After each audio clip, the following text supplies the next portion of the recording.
হরে কৃষ্ণ কৃষ্ণ কৃষ্ণ হরে হরে। তো ভক্তবৃন্দগণ, আজ 13 ফেব্রুয়ারি বৃহস্পতিবার, মাঘ মাসের সর্বশেষ দিন, অর্থাৎ মাঘ মাসের সংক্রান্তি। আজকের দিনে তুলসী পাতা দিয়ে যদি আপনারা এই বিশেষ প্রতিকারটি করতে পারেন, তাহলে আপনার বাড়িতে সারা জীবন টাকার অভাব হবে না এবং আপনারা রাতারাতি কোটিপতি হতে পারেন এবং আপনাদের উপর ভগবান শ্রী বিষ্ণু তথা নারায়ণের কৃপা আশীর্বাদ সদা সর্বদা বর্ষিত হতে থাকবে। তাই অবশ্যই আপনারা ভিডিওটি মনোযোগ সহকারে ভক্তি শ্রদ্ধার সহিত সম্পূর্ণ শ্রবণ করবেন। আর চ্যানেলে নতুন হয়ে থাকলে দয়া করে চ্যানেলটিকে সাবস্ক্রাইব করবেন, ভিডিওটিকে লাইক করবেন, কমেন্টে ভক্তি ভালোবাসা শ্রদ্ধা দিয়ে জয় শ্রীকৃষ্ণের জয় লিখে দিতে আপনারা ভুলবেন না। শুরু করছি আজকের ভিডিওটি। হিন্দু ধর্মের একটি পবিত্রতম মাস হলো মাঘ মাস। আর এই মাঘ মাসের সংক্রান্তি তথা সর্বশেষ দিনটির বিশেষ মাহাত্ম্য রয়েছে। মনে করা হয় এই দিনটি ভগবান শ্রী বিষ্ণুর অত্যন্ত প্রিয়। তাই এই দিনটিতে যদি আপনারা এই বিশেষ প্রতিকারগুলি করতে পারেন তুলসী তলাতে কিংবা দুটি মাত্র তুলসী পাতা দিয়ে, তা অত্যন্ত শুভ হতে পারে আপনার জন্য। এই মাঘ মাসের প্রচুর মাহাত্ম্য রয়েছে হিন্দু ধর্মীয় গ্রন্থগুলিতে। মনে করা হয় যে শ্রীকৃষ্ণের মাধব রূপের সঙ্গে সম্পর্ক যুক্ত রয়েছে এই মাঘ মাসের। কারণ আগে এই মাঘ মাসকে বলা হতো মাধ মাস, আর মাধ কথার অর্থ হলো মাধব, অর্থাৎ শ্রীকৃষ্ণের অপর স্বরূপ। তাই এই মাঘ মাসটি ভগবান শ্রীকৃষ্ণের মাধব রূপের সঙ্গে সম্পর্কিত রয়েছে। তাই অবশ্যই আপনারা জানবেন যে এই মাসের কি কি মাহাত্ম্য রয়েছে।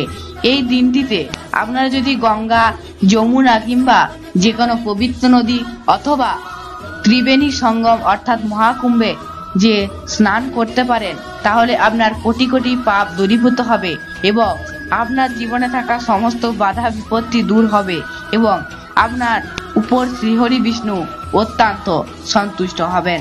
মনে করা হয় এই দিনটিতে দান ধ্যানের বিশেষ মাহাত্ম্য রয়েছে। তাই অবশ্যই আপনারা এই দিনটিতে দুস্থ এবং গরিব মানুষদের অবশ্যই সামান্য কিছু পারলে অবশ্যই দান করুন। এতে ভগবান বিষ্ণুর কৃপা সদা সর্বদা আপনার উপর বর্ষিত হতে পারবে। মনে করা হয় এই দিনটিতে সূর্য পূজা করা অত্যন্ত শুভ। তাই আপনারা শ্রী বিষ্ণুর সাথে সাথে এই দিন সূর্যের পূজা করতে একদমই ভুল করবেন না। তাই অবশ্যই সূর্যকে অর্ঘ্য প্রদান এবং তুলসী মহারানীকে অবশ্যই অর্ঘ্য এবং জল প্রদান করতে এই দিন আপনারা মোটেও ভুলবেন না। বন্ধুগণ, মনে করা হয় এই দিন ভগবান শ্রী বিষ্ণুকে হলুদ বস্ত্র, হলুদ ফুল, এমনকি হলুদ মিষ্টি নিবেদন করলে ভগবান বিষ্ণু অত্যন্ত প্রীত হন ভক্তের উপর। তাই পারলে অবশ্যই এই দিনটিতে ভগবান শ্রী বিষ্ণুকে হলুদ রঙের সমস্ত জিনিস অর্পণ করবেন। আর অবশ্যই আপনারা নিজেরাও গঙ্গা কিংবা যে কোনো পবিত্র নদীতে স্নান করার পর অবশ্যই হলুদ রঙের বস্ত্র পরিধান করবেন। মনে করা হয় এতে আর্থিক দুর্ভাগ্য দূর হয় এবং অভাব অনটন দূর হয়, বাধা বিপত্তি কেটে যায় এবং সংসারে অশান্তি দূর হয়। তাই অবশ্যই পারলে এই দিন স্নান সেরে অবশ্যই আপনাদের হলুদ রঙের বস্ত্র পরিধান করতে হবে। পারলে এই দিন অবশ্যই স্নানের জলে হলুদ এবং গঙ্গা জল মিশিয়ে অবশ্যই স্নান করুন। আর স্নান করার সময় অবশ্যই শ্রীকৃষ্ণের মহামন্ত্রটি অবশ্যই জপ করবেন। আপনারা নিশ্চয় জানেন শ্রীকৃষ্ণের বিশেষ মহামন্ত্রটি হলো ওম নমো ভগবতে বাসুদেবায়। এই মন্ত্রটি স্নান করতে করতে অবশ্যই আপনাদের জপ করতে হবে 108 বার, কিন্তু যে কোনো বার করতেও পারেন আপনারা।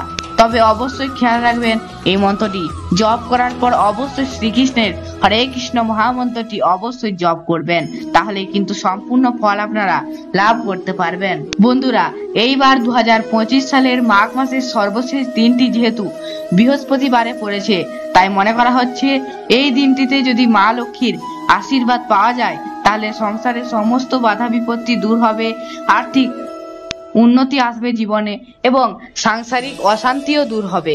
তাই এই দিন মা লক্ষ্মীকে প্রসন্ন করতে অবশ্যই আপনারা ভগবান বিষ্ণুর সাথে সাথে মাতা লক্ষ্মীর পূজা আরাধনা করতে একদমই ভুলবেন না। সাথে মা লক্ষ্মীকে অবশ্যই সাধ্যমতো নৈবেদ্য দিয়ে পুজো দিবেন এই দিন।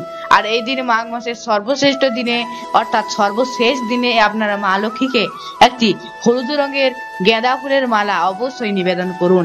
এতে অনেকাংশে ভগবান শ্রী বিষ্ণু তথা নারায়ণ এবং মা লক্ষ্মীর আশীর্বাদ সহজেই প্রাপ্ত করা যায়। বন্ধুগণ, এরপর আসা যাক আজকের মূল পর্বটিতে, অর্থাৎ জেনে নেব আজকে দিনটিতে অর্থাৎ মাঘ মাসের সর্বশেষ দিনটিতে আপনাদের তুলসী পাতা দিয়ে কি কি প্রতিকার করতে হবে, যার ফলে আপনাদের জীবনে নেমে আসবে অগাধ ধনসম্পদ এবং মা লক্ষ্মীর কৃপা ও আশীর্বাদ।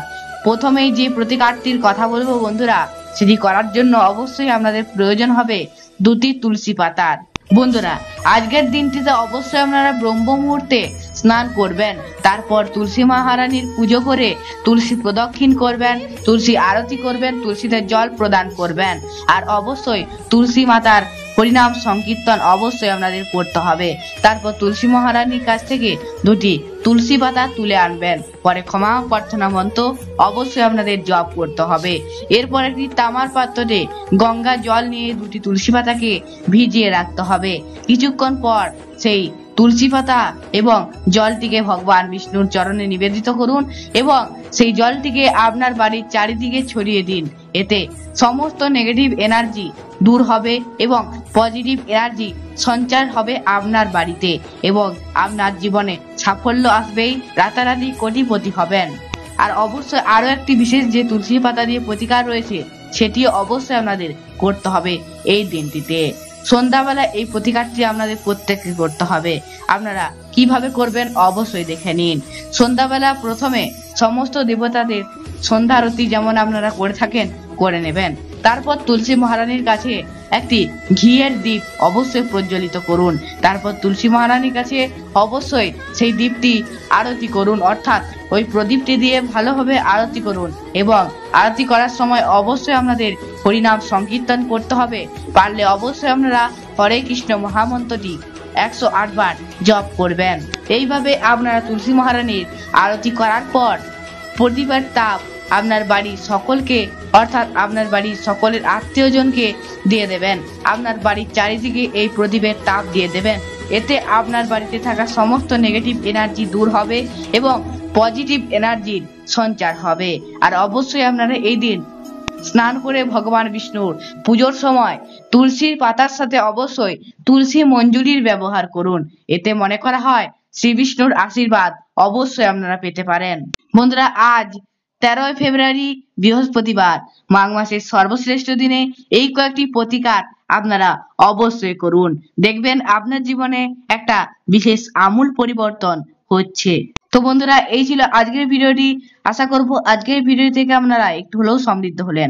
আজ এখানে বিদায় নিচ্ছি, ফিরে আসবো আপনার সামনে অন্য কোনো ভিডিও নিয়ে। ততক্ষণ সবাই ভালো থাকুন, সুস্থ থাকুন, সতর্ক থাকুন। জয় শ্রীকৃষ্ণ, রাধে রাধে।